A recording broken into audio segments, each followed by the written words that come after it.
Kalau jemaah umrah tidak mahu rugi besar, pastikan 5 perkara ini sudah disemak sebelum berniat ihram umrah. Sebelum itu, jangan lupa like dan save video ini. Pertama, sebelum berniat, pastikan diri kita bersih, sudah berwuduk dan mandi sunat ihram jikalau sempat.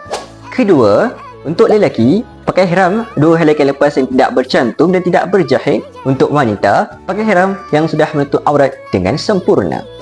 Yang ketiga, pastikan jemaah tahu tempat mikot yang telah ditetapkan agar tidak terlalu awal atau terlalu lewat untuk berniat.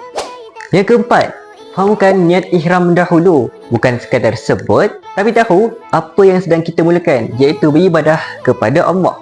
Yang kelima, semak perkara yang penting seperti ubat, telekong, beg mini dan info mutawif. Elakkan tinggalkan perkara asas.